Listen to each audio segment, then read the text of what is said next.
He just wanted to have a barbecue for his family, but ended up with a police notice. The HOA accused him of breaking community rules and being a safety hazard.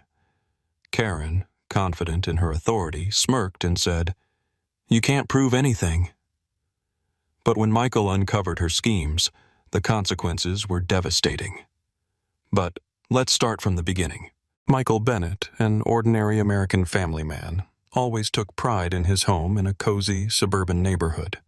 His backyard was his personal sanctuary, a lush green lawn, neatly trimmed bushes, a charming gazebo, and a barbecue grill that he maintained with great care. This time, he had planned a big celebration for his wife Sarah's birthday. The entire yard was decorated with balloons and garlands, and the table was overflowing with delicious treats, mouth-watering steaks, fragrant grilled vegetables, homemade sauces, and refreshing drinks. Kids were running across the lawn, laughing and playing, while the adults enjoyed the warm atmosphere, chatting about the latest news and their summer plans. Everything pointed to this being a wonderful day filled with laughter, warmth, and joy. However, Michael's joy quickly turned to confusion when his neighbor Karen, the HOA president, approached the fence with her usual condescending expression. She stood with her arms crossed, looking as if she were about to serve him with a court summons. Her gaze was stern and judgmental, and her tone was unwaveringly confident. "You're violating community rules. Charcoal grills are not allowed at barbecues," she declared, her lips curling into a disapproving frown and her voice loud enough for all the guests to hear. A few people exchanged uneasy glances, and Sarah rolled her eyes in annoyance as she looked at her husband. Michael, knowing full well that the HOA bylaws contained no such restriction, calmly explained this to Karen, doing his best to keep his irritation in check. "Karen, I'm within my rights. There's no rule against charcoal grills," he responded in an even tone, hoping to avoid an argument. But Karen simply smirked, turned around, and walked off, throwing a parting remark over her shoulder. "We'll see about that." Michael sighed, determined not to let Karen ruin the mood for him or his guests. The laughter, the delicious food, and the cheerful conversations soon distracted him from the unpleasant encounter. However, an hour later, when the party was in full swing and Sarah's favorite music was playing from the speakers, a police car pulled up in front of Michael's house. The flashing red and blue lights reflected off his home's facade, sending a wave of concern and awkwardness through the crowd. Guests began whispering among themselves, and a few even pulled out their phones to record the scene. "We have a report of a local ordinance violation," the officer said, looking at Michael with professional detachment. "Neighbors are complaining about a breach of HOA regulations," he added, taking his time to assess the situation. Michael felt a surge of anger boiling inside him. His family's celebration was being overshadowed by baseless accusations.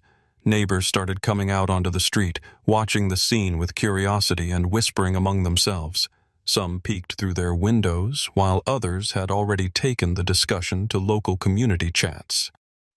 Karen stood to the side with her arms crossed, watching the scene unfold with a smug expression. "Well, Michael, rules are rules," she called out loudly, her voice dripping with sarcasm. Michael looked at the officer, then at Karen, and realized he wouldn't let this slide. Meeting the officer's gaze firmly, he said, "All right, let's settle this." After the police incident, Karen launched a full-scale campaign against Michael. The HOA sent him an official notice of a fine for the alleged illegal use of open flames. As Michael read the letter, he felt his heart tighten with anger. This was clearly Karen's way of getting revenge. He knew it wasn't about the rules. It was about her need to control everyone around her. Now it seemed like every move he made was under constant scrutiny. Karen began spreading rumors among the neighbors, claiming that Michael was violating safety regulations and putting the entire neighborhood at risk. "Have you heard? That charcoal grill of theirs is a ticking time bomb," she whispered at the HOA meeting, stirring concern among the residents. Some neighbors started looking at Michael with suspicion, avoiding conversations and casting wary glances at his house as if he were a threat to their community. Michael decided to take action. He carefully studied the HOA bylaws, uncovering numerous inconsistencies, and began gathering evidence to support his case. His ally in this fight turned out to be his neighbor Linda, a retired lawyer who had also clashed with Karen's overreach in the past. "You're not the first one she's done this to, Michael," Linda said, handing him copies of old complaints filed against Karen. She advised him to seek professional legal counsel and prepare a formal complaint to the city council. Meanwhile, Karen wasn't backing down. She circulated letters demanding that residents sign a petition to ban all barbecues in the neighborhood. She went door to door, reminding neighbors of the importance of maintaining safety and painting terrifying scenarios of potential fires. However, many residents sided with Michael, believing the HOA's actions were over the top. "We're tired of Karen making up her own rules," one frustrated resident exclaimed. Some neighbors who had previously stayed neutral now openly voiced their frustration with the HOA's overreach and expressed their willingness to fight for their rights. Michael felt the growing support, but knew that a tough battle lay ahead. He continued gathering evidence, preparing for potential legal proceedings, and remained confident that the truth was on his side. Michael realized it was time to take decisive action. He reached out to Linda, and together they organized a community meeting by renting out the local community center. That evening, the spacious hall filled with a crowd of neighbors, all outraged by Karen's actions. The lawyer Michael had invited carefully explained their rights and the possible actions they could take against the HOA. People listened intently, occasionally nodding in agreement. The atmosphere grew tense. Everyone wanted justice. As discussions unfolded, it became clear that Karen had been systematically abusing her position for personal gain. Many neighbors shared their experiences of how she had arbitrarily imposed fines for trivial or fabricated reasons, while community funds were spent with little transparency or accountability. One elderly neighbor, Tom, raised his hand and, with a tremble in his voice, said, "I've been keeping records for the past few years, and you know what? There are serious gaps in the HOA budget. Where's our money, Karen?" The turning point came when Linda presented an old HOA meeting record, which clearly stated that there had never been any restrictions on charcoal grills. Michael triumphantly laid out copies of the document for the neighbors to see, proving that Karen had fabricated new rules in the hopes that no one would notice. The room erupted with murmurs of anger and disbelief. People exchanged glances, their voices filled with frustration and disappointment. "She's been lying to us all this time," someone shouted from the crowd. With growing dissatisfaction, the residents decided to act immediately and demanded an emergency HOA meeting. Realizing that her schemes had been exposed, Karen started avoiding neighbors, peeking through her curtains and refusing to answer her door.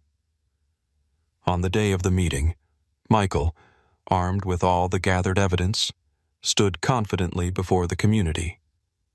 He presented the facts: fake regulations, illegal fines, and mismanagement of funds. The lawyer confirmed that Karen's actions were far beyond legal boundaries. The crowd erupted into applause. Karen tried to defend herself, but her voice was drowned out by the rising tide of discontent. In a unanimous vote, the residents decided to remove Karen from her position immediately. Michael finally felt a sense of relief. Justice had prevailed. After being exposed, Karen tried to defend herself, claiming she had acted in the best interests of the community.